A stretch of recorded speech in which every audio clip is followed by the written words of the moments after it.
복음이란 무엇인가에 대한 이야기를 한번 해보겠습니다. 왜 갑자기 복음이라는 말이 나왔느냐면 우리가 지난 시간에 2권 8장에서 실제로서 십계명을 공부해야 되는데 제가 원리만 이야기하고 제가 안 했습니다. 그리고 2권 7장의 내용을 기억하셔야 됩니다. 아주 중요한 내용입니다. 율법의 세 가지 기능. 어떻게 본다면은 이 기능이 바로 언약 신학입니다.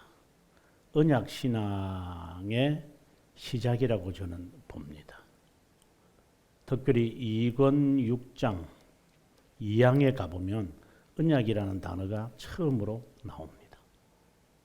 그래서 칼빈 선생은 율법이라는 개념을 2권 6장부터 집어넣잖아요. 여기에 본래는 2권 6장의 내용이 뭐냐면 중보자잖아요. 중보자거든요. 중보자를 설명하기 위해서 그는 가지고 온 게 뭐냐면 율법입니다. 율법이라는 단어를 사용하기 위해서 그는 언약이라는 단어를 도입을 한다. 이제 요 관점을 갖고 우리가 하나 더 우리가 봐야만 이걸 지우고 이제 큰 종이로 해가지고 봅시다. 서론을 하기 위해서 중보자를 설명하기 위해서 칼빈 선생은 언약이라고 하는 단어를 이제 가져오는 것이고, 그리고 동시에 율법이라는 도구를 사용하는 거죠. 이거거든요. 이게 이제 핵심인 거죠. 이걸 2권 6장에 이제 있고, 이것은 2권 7장에서 설명을 하는 겁니다. 율법에 대한 내용이 이제 이게 내용이 십계명이지만 십계명인데 이 십계명이 2권 8장에 나오면서 이 해석을 중보자 중심으로 해야 한다는 것을 전제하고 있는 거죠. 그리고 이제 9장에 가서 이 율법 안에 나타난 복음을 지금 말하고 싶은 거예요. 이 말은 중보자를 지금 염두에 두고 이 말을 지금 하려고 하는 거예요. 그래서 율법하에 있었던 사람들이 항상 복음을 중심으로 하면서 살았다. 그 복음의 정체가 바로 중보자이시다. 이제 이 말. 이제 그것을 항상 염두에 두면서 사실상 이 2권을 가야만 돼요. 그래서 오늘은 율법에 관한 이야기의 연장선. 그리고 난 다음에 이제 우리가 다시 이쪽으로 가서 설명할게요. 2권 10장, 11장에 가보게 되어지면 11장요. 가보게 되어지면은 이제 율법과 복음과의 관계를 이제 설명을 하겠죠. 그리고 난 다음에 이제 2권 12장부터 이제 지금까지는 다 서론들이었기 때문에 이 전체 서론을 이제 종합해서 이제 두 본성을 지니신 예수 그리스도 중보자를 이제 정체성을 우리에게 밝힌다. 이렇게 이제 보는 거죠. 근데 이제 여기서 우리가 계속해서 제가 이걸 강의하면서 좀 염려가 되는 게 이렇게 이거 구속자 하나님이죠. 구속자 또는 구세주, 이런 그 하나님 아들 이런 개념을 지니고 계시는 중보자, 이런 분에 대해서 아는 게 우리 신앙에 무슨 혜택이나 결과나 도움이나 지침이 될까? 마치 우리가 앞 시간에 공부했던 것처럼 마치 절대적 자아를 추구해서 의지를 가지고 살려고 하는 철학자들의 사색과 다를 바 없지 않나? 저는 이 공부를 계속하면서 그 오류에 안 빠지려고 많이 노력을 해요. 이게 이념적이 되지 말아야 한다. 그래서 제가 했던 말이 율법의 모든 것은 그리스도 중심으로 해석해야 한다. 그렇잖아요. 이건 너무나도 우리가 교과서적이에요. 예. 근데 그리스도 중심이란 뜻이 뭐죠? 사실상 저는 이 의문을 갖고 실제로 이 기독교 강요, 제가 신앙에서 많은 의문들, 점들을 제가 가지면서 출발을 했고, 그것을 이 기독교 강요에서 저는 답을 찾으러 그랬어요. 어떤 것이든지 간에. 그래서 사회적인 문제든 개인적인 문제든 교회적인 문제든 국가적인 문제든 역사적인 문제든 작은 일이든 큰 일이든 간에 그 답을 찾을 수 있는 것이 어떤 것인가. 성경이라는 것은 이렇게 퍼져 있기 때문에 이렇게 널리 이렇게 다 수평으로 이렇게 바다처럼 넓어버리니까 그것을 근거로 해서 정확하게 여기에 그물을 던지면 이런 고기가 잡힌다. 이 봄에는 쭈꾸미가 맛있다. 뭐 예를 든다면 이런 여름에는 쭈꾸미를 먹어야 한다. 뭐 이런 식의 정확한 개념을 가지고 살아가야 되지 않을까 신앙생활을. 먹고 싶다고 쭈꾸미 아무데나 먹나? 그런 것이 아니지 않느냐. 그래서 그리스도 중심이라고 하는 이 단어가 이념이 아니고 실체화돼야 되지 않나.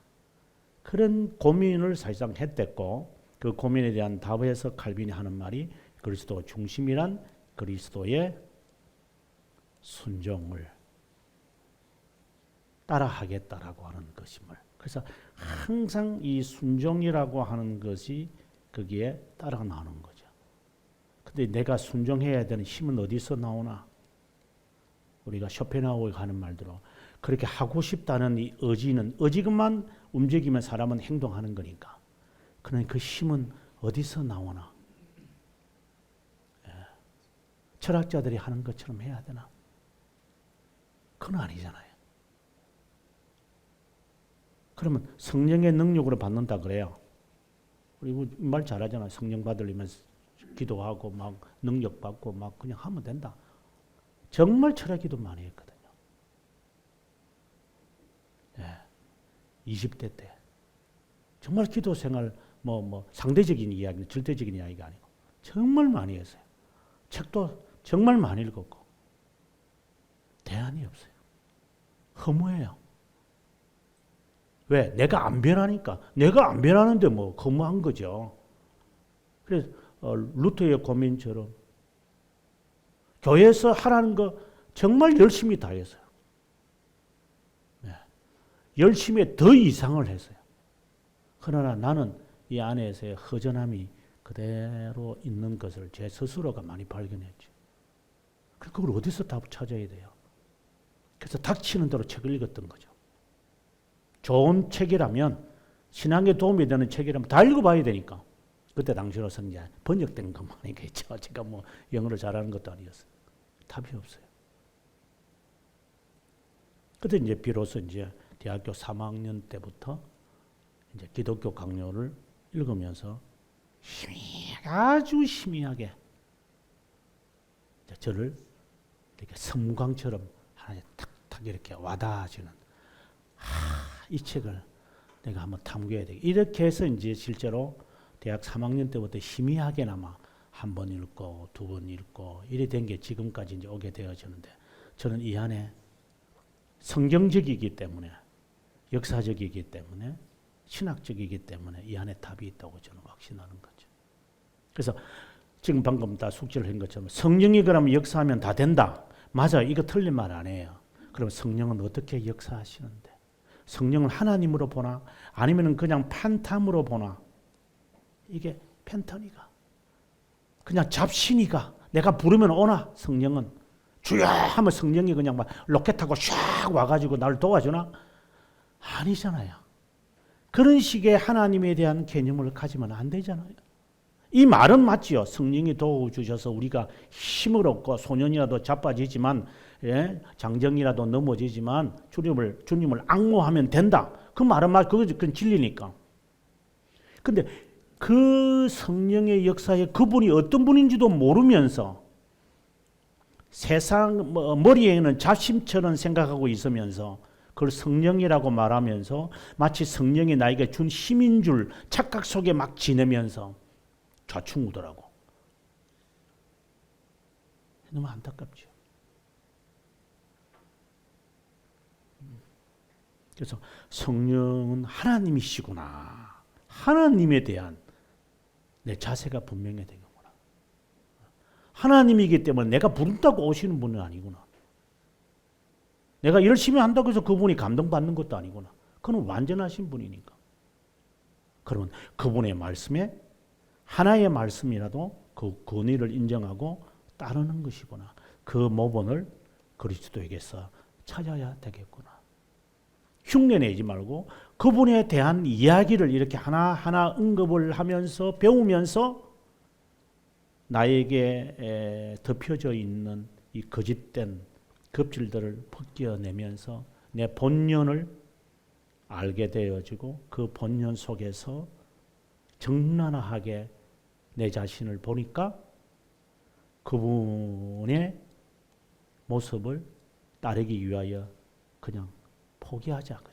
그냥 포기해라. 그냥 자기 긍정이 아니라 그냥 아무 의미 없이 그냥 다 내려놓고 그분의 말씀에 순종하는 그 일에, 그 순종하는 것도 맹종이 될 수 있으니까 맹종 안 되려고 이 진리를 분명하게 확실하게 구체적으로 실제로 명확하게 파괴해야 되겠다.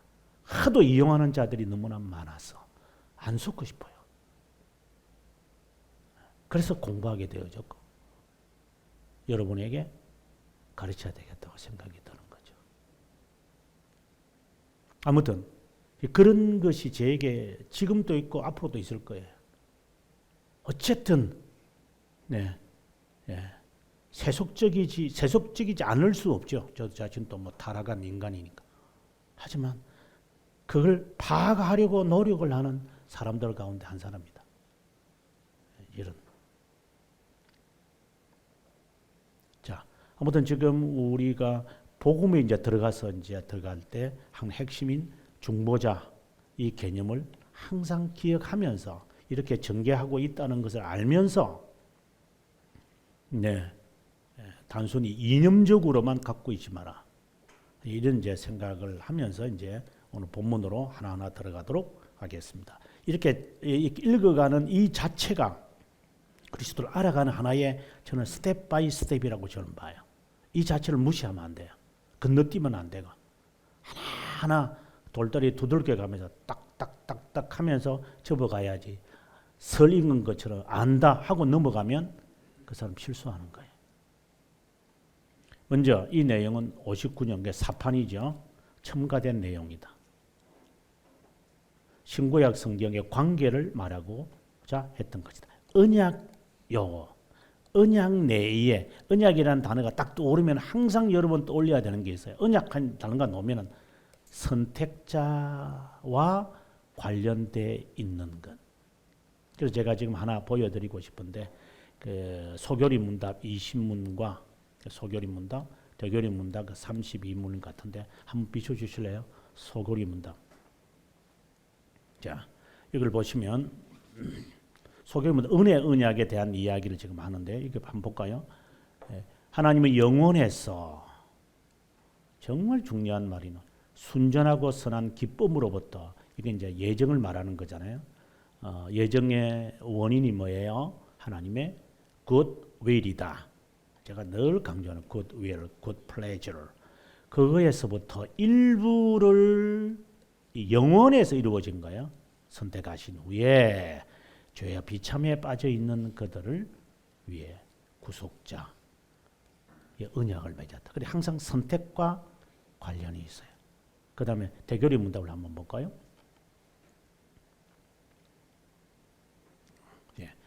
대교리 문답에 보면 이게 32문이라는데 아까 죄송합니다. 30문에서 32문의 내용을 좁게 35문까지 갈 필요는 없고요. 32문까지 가면 되는데 자 여기 볼까요? 하나님은 흔히 행위 언약이라고 불리는 첫째 언약을 위반하여 처한 죄와 비참한 가운데 있는 모든 자를 내버려 두시지 않는다. 하지만 순전한 사랑과 자비는 그 상태에서 그분이 선택된 자를 위하여 언약을 둘째 언약인 언약을 맺었다. 그래서 언약이라면 딱 반드시 떠올려야 할 것이 뭐냐면 바로 선택이에요. 그러니까 하나님은 많은 인류 가운데서 영원에서 선택자를 구원하기로 이미 하나님은 계획에 넣으셨다. 그 언약이 이제 중보자로 통하여 은혜 언약이죠. 확연히 드러나는 것이다. 그럼 행위 언약에서는 안 드러납니까? 행위 언약에서 드러나지요. 그럼 행위 언약에서는 은혜 언약은 죄 용서하고 회개하고 하나님의 말씀을 따라 순종하는 것으로 드러난다면 그럼 행위 언약에서는 뭐예요? 순종 아니면 불순종이고 죽음 아니면은 삶인데요.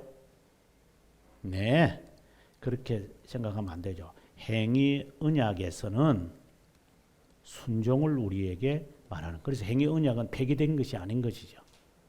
마치 율법이 폐기되지 않은 것처럼 우리는 순종이라는 그 측면에 대해서 우리가 항상 행위 언약의 관점을 우리는 갖고 있어야 돼요. 그것을 그분이 대신하셨다. 은혜 언약이고 그 은혜 언약을 하셨기 때문에 이제 그분을 신뢰하고 안다면 나도 행한다. 행위 언약 이렇게 되는 거예요. 행위 언약은 사라지지 않아요. 그대로 가는 거예요. 그 다음에 2항에 가서 복음을 정의 내린다. 당연히 복음의 시작은 예수 그리스도니까 그 이야기를 하려고 하는 거죠. 구약의 시대의 신자들도 동일하게 이 사실을 알고 있었다.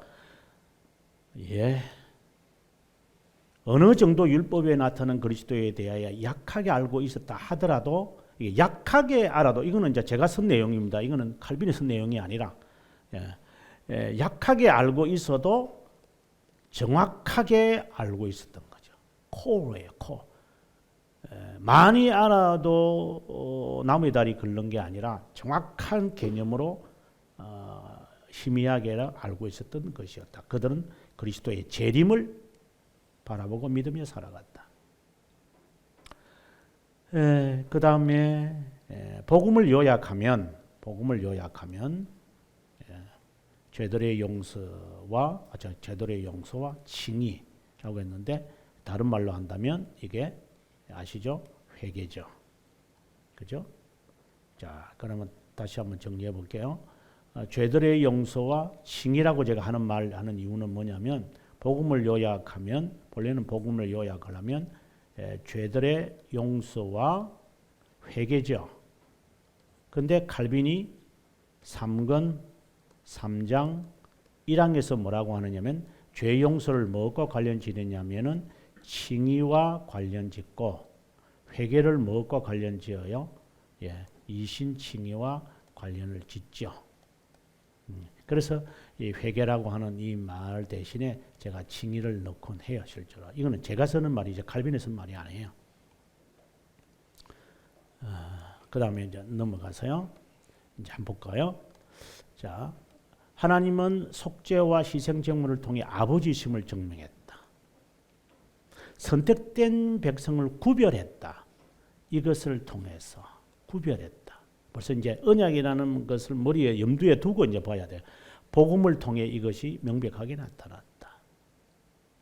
믿음의 조상들보다 우리가 더 나은 은혜를 누리는 것은 복음의 계시적인 측면일 것이다. 아브라함도 이것을 바라보며 기뻐했다고 한다. 이런 이야기들. 그 다음에 그 복음의 그 정체가 바로 빛이신 그리스도의 빛의 형태로 우리에게 비추셨다고 한다. 그래서 의식이라든가 자상징적인 이야기인데 의식적인 것이라든가 예전이라든가 이런 걸 통하여 그들은 항상 그리스도. 그래서 우리가 예전을 진행하고 성례를 하고 이렇게 할 때마다 항상 그리스도의 순종을 따라 살겠습니다라는 고백 속에서 그분에 대한 고백 속에서 이것이 임해야지. 그렇지 않고 의식에 만족하는 이렇게 돼버리면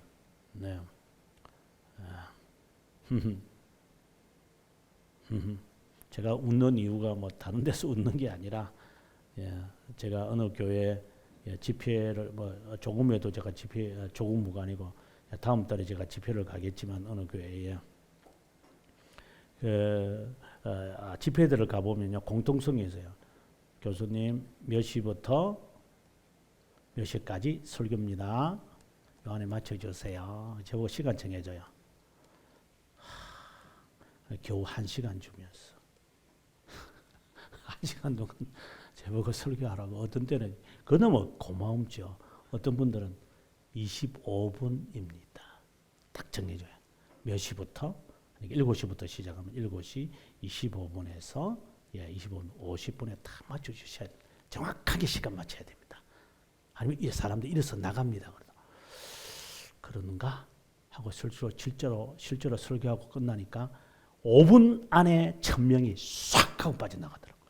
이야, 이게 정말 훈련 잘 됐다 하는 생각이 들었어요.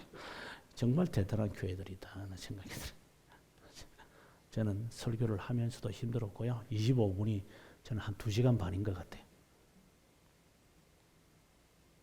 제가 뭐 싫어하는 게 아니라 그리스도 앞에 말씀을 사모하려고 하는 그런 자세가 아니라 이게 하나의 의식으로 그냥 빨리 맞춰라 그냥 지금 바쁜데 지금 앉아가지고 뭐 이런 의 자세가 앉아 있는 것이 다른 아무 의미가 없는 것을 많이 보죠.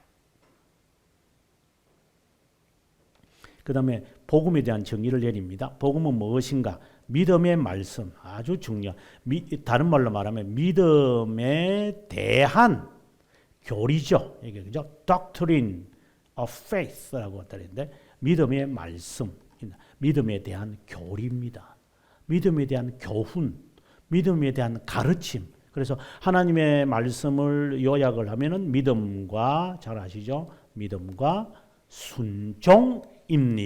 이렇게 나오는 거죠. 하나님에 대한 믿음.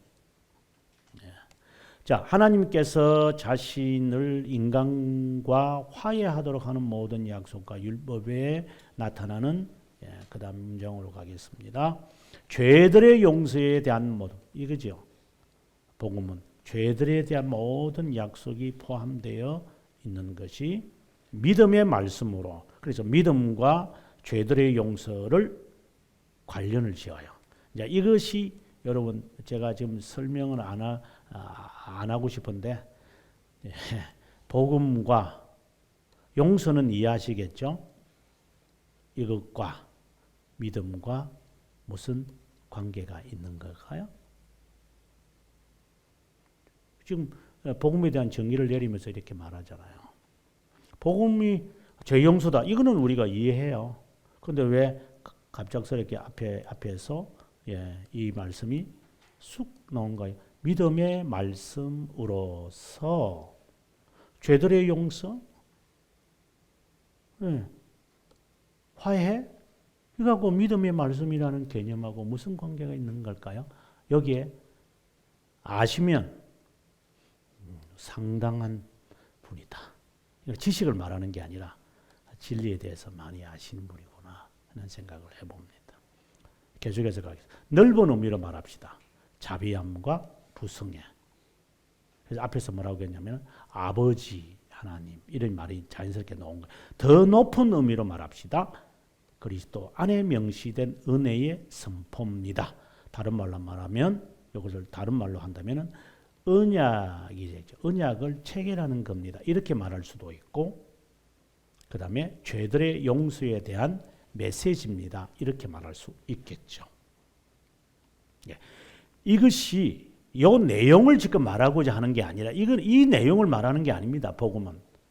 이것을 나타내시는 예수 그리스도가 복음인 거죠. 이것이 복음이라고 말하면 그거는 정말 주객이 전도되는 겁니다. 그건 잘못하는 겁니다. 아르미니주의자들은 이것에 관심이 있겠죠. 그러나 지금은 이것을 나타내시는 예수 그리스도 이 자체가 바로 여기에 여기 있네요. 그리스도 안에 명시된 선포입니다. 선포, 말씀, 그리스도입니다. 그리스도를 알아가는 것이 이게 복음입니다. 복음, 진리고. 그래서 복음의 시작을 예수 그리스도라고 한다. 그러니까 하나님의 자신의 명시가 완전히 나타나는 순간, 그것을 이제 우리에게 말하는 거죠. 이 약속은 성도의 심정 속에 인각되어 있었다. 그리스도 안에 하나님의 약속은 이해가 된다. 항상. 이 말이 뭐냐면 우리가 이 말 정말 많이 쓰는 거죠. 이게 순종이죠. 다시 말해서 하나님의 약속, 복음을 너가 알고 있다면, 하나님의 약속은 복음을 말하거든요. 항상 순종이 나올 겁니다. 그러니까 그리스도를 너희들은 이같이 알지 않았기 때문에 자기 부인이 없는 거죠. 그래서 이 말씀의 의미가 나오는 겁니다. 그 다음에 계속해서 가도록 하겠습니다. 약속이 율법처럼 취소되었고 복음을 믿음으로 모든 약속이 성취되었다고 억지 주장하는 자들이 있습니다. 율법 폐기론자죠. 그리스도를 믿음으로 적극적으로 죽음에서 생명으로 옮겨진 사실, 우리가 요한복음 5장 23절인가요? 그 말씀에 보게 되어지면 우리가 그리스도를 믿음으로 사망에서 생명으로 옮겨졌느니라. 는 사실이지만 동시에 어떻게 될 것을 아직 나타나지 않았다는 것을 잊지 마십시오. 옮겨졌지만 우리가 어거스틴의 말처럼 not yet, 아직 이루어지지 않았습니다. 이 말씀인 거죠.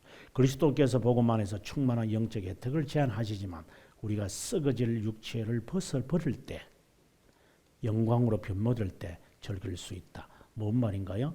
이게요, 바로 우리가 이 지상에서는 회개를 통하여 그리고 부활을 통해 종목적으로는 그분의 은혜를, 영적 충만한 영적 은혜를 제한하지만 우리는 맛보지 못할 겁니다. 지금 구원을 이야기하는 것이 아니라 지금 영적 은혜의 기쁨, 위로, 힘, 보람, 이런 것들을 지금 말합니다. 그 다음에 인용된 말씀을 보시면 경건은 범사에 유익하니,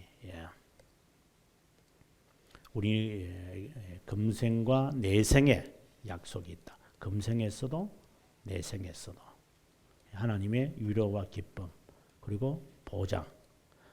그 다음에 계속해서 더욱이 약속에 성령이 인칠 때 우리는 더 없는 행복의 극치에 이를 수 있다. 그리스도를 즐길 수 있는 유일한 길은 약속들로 입혀진 그분을 수용할 때. 여기서 이 말은 이제 율법에서 율법을 이야기하는 거니까 율법에 있는 그분을 선명할 때이다. 물론 여기에 뭐 복음도 당연히 들어가겠지만 1차적으로는 율법이죠. 그래서 율법에 다 그리스도를 향하여 의식이나 도덕법이나 그리고 사회법이 형성되어 있는데 그것에서 그분에게 들어갈 수 있는지. 우리 심정이 이미 거하고 계시지만 그분으로부터 멀리 떨어져 있기에 볼 수 없고 믿음으로만 행할 수 있는 것이다. 믿음으로만 행할 수 있는 것이다. 요약을 해보면 하늘에 완전히 포함된 모든 것을 그리스도 안에서 가지고 있지만, 참 이게 좀 설명을 안 하려고 했는데 자꾸 나오네요. 그리스도 안에서 믿음, 이 말을 계속해서 나오네. 좀 피하려고 설명 안 하려고 막 했는데 계속 나오니까 네가 설명 안 하고 백이나 이런 식의 말하는 것 같아요. 자, 아무튼 요약을 하면은 그리스도 안에서 가지고 있지만 믿음으로만 보이지 않는 선한 것들을 볼 수 있습니다. 그러니까 믿음으로만 볼 수 없는, 그러니까 불가지적인 것을 우리가 볼 수 있습니다. 그래서 지금 제가 이제 믿음, 앞서 제가 복음은 앞서 제가 숙제 냈던 게 있었죠. 복음은 죄 용서입니다. 이거는 이제 이해가 돼요. 이게 믿음과 이게 우리가 복음에 대한 설명에서는 믿음으로서라고 시작을 하는 거거든요. 그러면 이 믿음이라고 하는 개념과 복음이라고 하는 이 개념이 어떤 관계가 있느냐는 거죠. 그래서 복음은 믿음이라고 이야기하거든요. 지금 앞에서 우리가 2항에서 그렇게 정의를 했잖아요. 여기서도 보면 믿음으로만 보고 그리스도 안에서 또 믿음으로만 행할 수 있고 막 이래 자꾸 나오니까 이 믿음이라는 개념이 이제 좀 정립이 돼야 되겠다는 생각입니다. 우리가 믿음이라고 이야기하게 될 때 믿음 그냥 아주 단순하게 생각하면 지식입니다. 그렇잖아요. 누구에 대한 지식입니까? 예수 그리스도 안에 나타난 하나님의 호의에 대한 확고하고 분명한 지식을 우리는 믿음이라고 합니다. 그러니까 그리스도에 관한 그리스도로 말미암아 나타난 하나님의 사랑이죠. 그것에 대한 분명해야 된다. 확실해야 된다. 그것에 대한 지식, 그것을 아는 것이 곧 믿음입니다. 이렇게 되어 있거든요. 이제 여기서 단순한 지식이 아니죠. 그분에 대한 것이니까. 그래서 우리가 오늘의 이 말씀과 연관을 지을 수 있는 거죠. 그분의 확고하고 확실한 지식을 알게 되어질 때 보이지 않는 선한 것을 볼 수 있습니다.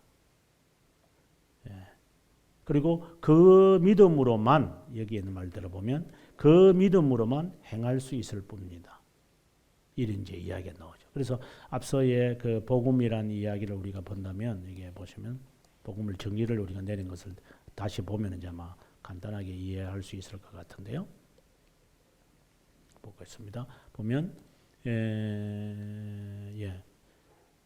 복음은 믿음으로서 이렇게 믿음에 대한 말씀으로서 믿음에 대한 말씀이라고 지금 우리에게 말하고 있어요. 그죠? 믿음의 말씀. 요 믿음 누굴까요? 바로 예수 그리스도의 아까 말씀 이게 지식적인 측면이죠. 그것에 대한 그죠? 말씀. 이 바로 복음입니다. 그 믿음의 대상이 바로 예수 그리스도라고 하는 것. 그 예수 그리스도를 알게 하기 위한 우리의 과정이 바로 죄 용서라는 거죠. 이 죄 용서라는 거예요. 그래서 연관되는 거예요. 죄들의 용서. 그래서 죄에 대한 인식과 죄가 어떻게 들어왔는지 이런 거 다 포함되는 거죠. 단순한 나는 이거 잘못했으니 용서해 주세요라고 하는 그런 죄 용서를 물론 그것도 포함하지만